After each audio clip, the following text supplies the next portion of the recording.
Hi, it's Mr. Anderson, and welcome to Biology Essentials, video number 38. This is on signal transduction pathways. Signal transduction pathways are very important in the actions of cells, but they're sometimes misunderstood. So I wanted to start with an analogy. And so when Jimi Hendrix plays the guitar, he would vibrate the strings on the guitar. Those would then be transduced. In other words, the pickup in a guitar, the electric pickup in a guitar, has magnets and wires inside it. And what it does is it transduces that message of the wires into an electrical signal. It then goes into an amplifier where you can make it really, really loud. And so we can hear it. And that's what he was famous for. And so signal transduction pathways in cells do the same thing. It starts with a message, and that message is in the form of a chemical message, and then that's transduced into actions within the cell, and it also can be amplified. And so signal transduction pathways all work in the same way, and there are a couple of ways that their actions work. Sometimes they'll actually modify a protein or change the shape or the conformation of a protein, but mostly what they'll do is there'll be what's called a phosphorylation cascade. In other words, a phosphate group, which remember carries energy, will be passed off from one chemical to another to another to another until it eventually has an action. And protein kinases are important in that. And so the example that I'm going to give you today, a message comes in, a message is picked up by a receptor, and so this line we could say is the cell membrane on the outside of the cell. That message will dock with the receptor, and when it does that, in this case, it'll change the shape of that receptor. The example I'll give you is what's called the G protein receptor. Then we'll have transduction. Transduction, remember, is when we're switching that message and we're changing that from a signal message on the outside of the cell to a message within the cell. We use what are called secondary messengers. The one that I'll give you an example of is called cyclic AMP. It's a very common messenger in cells. And then that'll eventually target the cells. In this case, it's going to target cells in the liver, and it's going to make them release glucose from glycogen. And so that's kind of a signal transduction pathway. It starts with a message, and then it eventually has some kind of a target within the cell. And so let's get started. This is an animation of this typical liver cell and how epinephrine can affect it. And so we're going to go through, and I'll pause at a couple of different spots and explain it. So epinephrine is the messenger. Epinephrine is going to be given off from the adrenal gland. It's going to move throughout your body, but it's going to especially affect cells in the liver. So epinephrine is going to dock with this receptor, and in this case it's called a G protein receptor.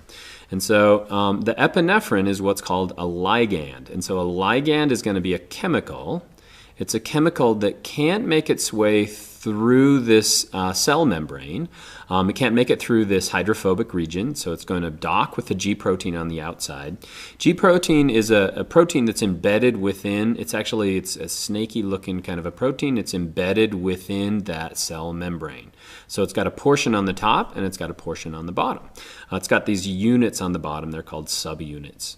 And so what happens is when that ligand attaches, in this case epinephrine, with the G protein, it causes a conformational change in that protein. So it's changing the shape of the protein. And what happens when it changes that shape is it actually releases one of those alpha subunits. And so one of the subunits, called the alpha subunit, will be released, and it's going to move to a protein just right down the way in the cell membrane. This protein is called adenylyl cyclase, and it'll make sense why it's called cyclase in just a second. But essentially what it is before the actual alpha subunit comes, it's an inactivated enzyme. In other words, it's an enzyme that's not working yet. It hasn't changed its shape, so it's actually a functioning enzyme. But once the alpha subunit is in place, it's ready to do its job as an enzyme. And in this case, what it does is it converts ATP, adenosine triphosphate, into cyclic AMP, or we sometimes call this CAMP. Now, what is ATP? We know that has 3 phosphates attached on the outside. It carries energy mostly in cells. We're very familiar with how ATP can be converted to ADP when it drops off one of those phosphates, but it can also drop off 2 phosphates, and that's what happens in this case. So now it becomes AMP, or monophosphate, but there's also a cyclic portion to it, and so it adds right where we come off of the sugar, it's actually going to make a cyclic portion. I'll put a picture in here of that molecule, ATP, and now we've created these messengers. Messengers are going to spread throughout the cell, and this is called cyclic AMP. And those secondary messengers, in this case, are going to target something called the protein kinase. Protein kinase, it's made up of a number of different subunits of protein, but kinase means it does something or it does action. In this case, this protein kinase is going to have two catalytic subunits. Catalytic means things that are going to speed or speed up chemical reactions. And then it has these two regulatory subunits. And so as long as the regulatory portions are attached to the catalytic portions, protein kinase is inactivated. It's not going to do anything. But let's watch what happens to the cyclic AMP.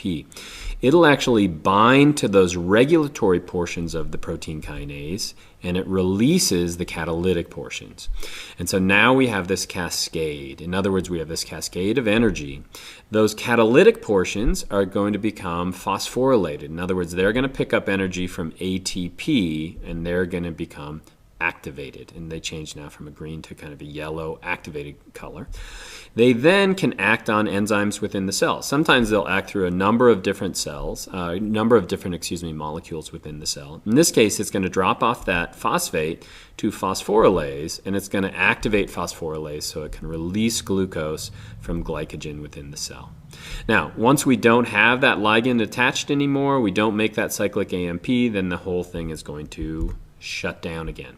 And so the signal transduction pathway is simply a way that we can take this message and we can move it throughout the cell and then have desired consequences within the cell.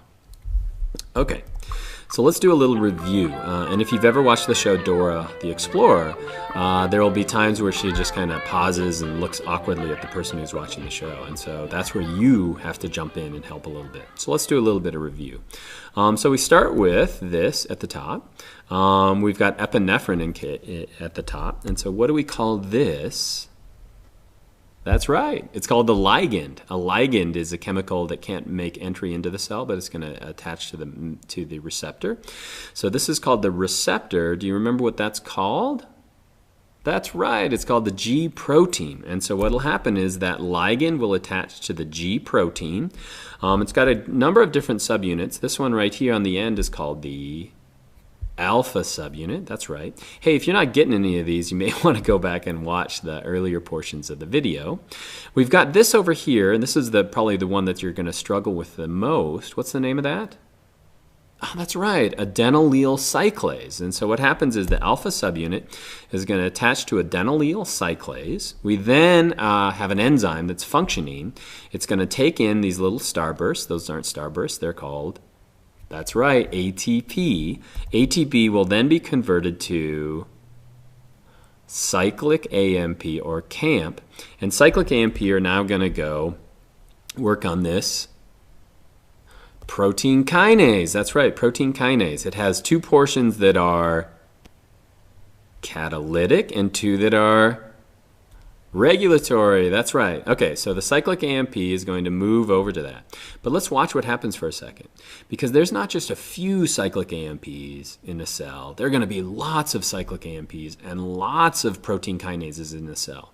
And so remember when we talked about our analogy of Jimi Hendrix, this is where we can amplify the message. So we just have this one ligand up here, but we can have all this action going on. I didn't want to animate all of that, so I went back to just one protein kinase. So we will free up the catalytic portions. We now add energy to them. What's that called? Phosphorylation. That's right. We're going to add a phosphate group to them. They're going to turn yellow. And now they're able to pass on that phosphate group to phosphorylase. So it's activated, and it can break down glycogen into glucose within the cell.